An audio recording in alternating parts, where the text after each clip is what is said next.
Have you ever really wanted to study? To really get high? Or was it more often like this? You have to sit down to study, and you're hanging out on your phone, eating, scrolling through memes, and the only thought in your head is, well, now I'm going to feel motivated, and I'm going to go for it.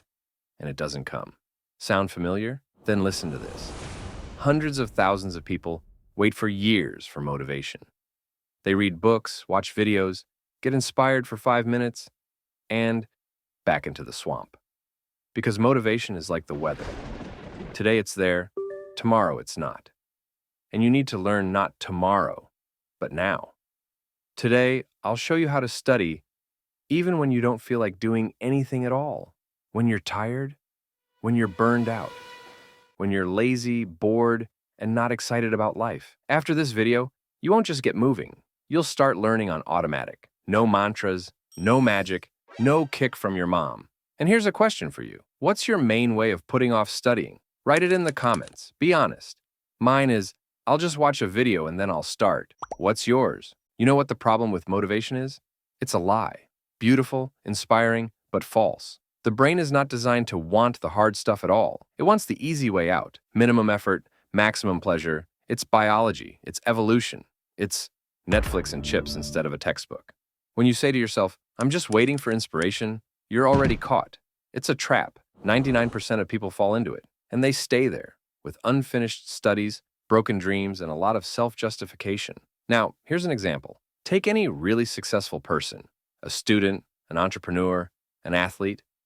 Do you think they wake up every day thinking, oh my gosh, I want to do this? No, they don't wait for motivation. They build a system where you can do it even when you don't feel like it. Because it's the system that makes the results, not the mood. Motivation is not gasoline, it's a spark. But it's not the spark that starts the engine. It's the movement. First you move, then energy comes. And here is the main conclusion of this block. It is not motivation that leads to action, but on the contrary, action gives birth to motivation. You start, and the brain plugs in. Okay, we're in the game. And if you sit and wait, it will take you to the couch, to social networks, to the fridge, anywhere. As long as you don't bother. Everyone wants to start grown up, with a plan, with an attitude, with a brisk coffee and a perfect workplace. And then half a day goes by and you're in your slippers, on your phone, and no studying. You know what really works? Minimal input. Make a deal with yourself. I'll just open a book. Or I'll turn on a video and watch 1 minute. That's it. Don't study for 2 hours. Don't learn the whole module. Just walk in, because it's hard for the brain to start.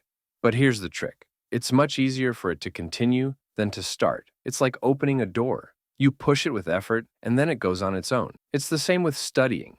When you're already sitting down, when you're already reading, your brain goes, oh, we've already started, okay? Let's keep going. This rule seems silly, but it has saved thousands of students from procrastination. Because you take the pressure off yourself, there's no fear of volume, there's only one task, getting in. Make it so easy to enter that you can't say no. 1 minute, 1 paragraph, 1 slide, and you're in. If you don't feel like studying at all, set a timer, 5 minutes. That's it. Say to yourself, I study for exactly 5 minutes, and then I get up and go do whatever I want. Not 2 hours, not until I'm done, just 5 minutes. Why does that work? Because you take the burden off of yourself. The brain doesn't feel threatened. It's not thinking, oh, this is going to be hard and long now. It's like, okay, 5 minutes, we're not going to die. And what happens next is, 9 times out of 10, you keep going on your own. Because once you engage, your brain doesn't have to fight back anymore. It adapts. It gets sucked in. It's like a workout. At first you don't want to, it's hard, but after a couple minutes, you're in rhythm. It works in sports and in studies. Try it. Open your outline, set a timer for 5 minutes, and just start. You'll be surprised how often those 5 minutes turn into 45. And yes, if it still doesn't go, you can honestly stop. But more often than not, you won't want to, because you're already in the process, already going, already doing it. Stop waiting for the perfect focus. Learning can and should be colandered. What does that mean? You take the material and just let it flow through you, even if half of it leaks out. Too often we think, no, I'm not focused. Today's not my day. Tomorrow is better. But the truth is, perfect concentration isn't going to happen, especially if you're tired, exhausted, or not interested. And that's okay. Work in chunks. 5 minutes here, 10 minutes there. No heroics. Even if you don't memorize everything, you're still consolidating the material. You're still feeding your brain. Because consistency is more important than depth. You don't have to absorb everything perfectly. The key is to be in the process. You're kind of brainwashing your brain with knowledge. Not everything will be retained at once, but something will definitely remain. And with each new portion, these remnants, more and more, gradually they add up to the result. If you want to study longer, take stress out of the equation. Too many people burn out not from the volume, but from the stress of learning. Incorporate the two-window method. That's when you alternate difficult and easy. For example, 20 minutes, dealing with a difficult topic, 10 minutes, repeating something easy. Or study plus rest, as in the Pomodoro method. The essence of Pomodoro is simple: 25 minutes focus, 5 minutes break. It's like jogging, not sprinting. You keep the pace, but you don't kill yourself at the start. Our brain is not good at keeping attention at one level for long. It needs a change of focus, unloading, breathing.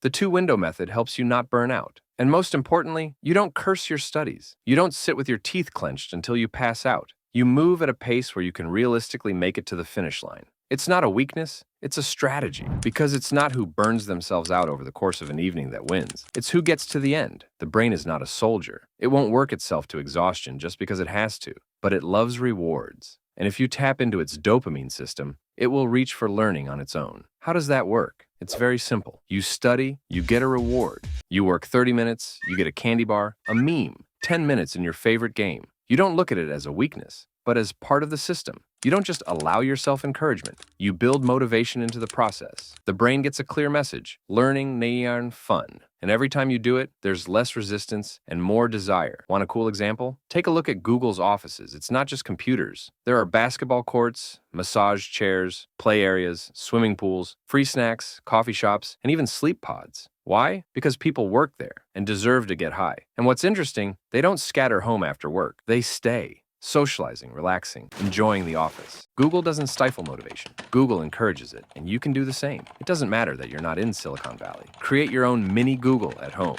Study, reward, study, reward. That's how the brain's dopamine economy works. If you want to learn more, make it enjoyable. Want to really get ahead? Then forget about perfect conditions and magic kicks from the universe. Pick one technique from this video and test it out today. Not tomorrow, not sometime this weekend, but today after watching this video. Start with the simplest one. Set a timer for 5 minutes, open the book just for one page. Take a micro step and see what happens. You can wait for motivation, of course. Watch 10 more videos, hoping the magic will work in one of them. But here's the question. What if the motivation doesn't come? Are you really ready to just sit back and do nothing? After all, you already have everything you need to get started right now. One student wrote to me that he started with 1 minute and in 1 week finished an entire course he'd been putting off for 2 months. And another set a reward: 20 minutes of study, 10 minutes of play. After a week, he didn't even want to interrupt anymore. This isn't about a miracle. It's about a brain that likes to be played by the rules. And now you tell me, what are you gonna be? The one who went back to scrolling through social media feeds? Or the one who just tried it and was blown away by the results? Write in the comments what method you want to test first. And just don't write all. Pick one. The one you're going to start with today.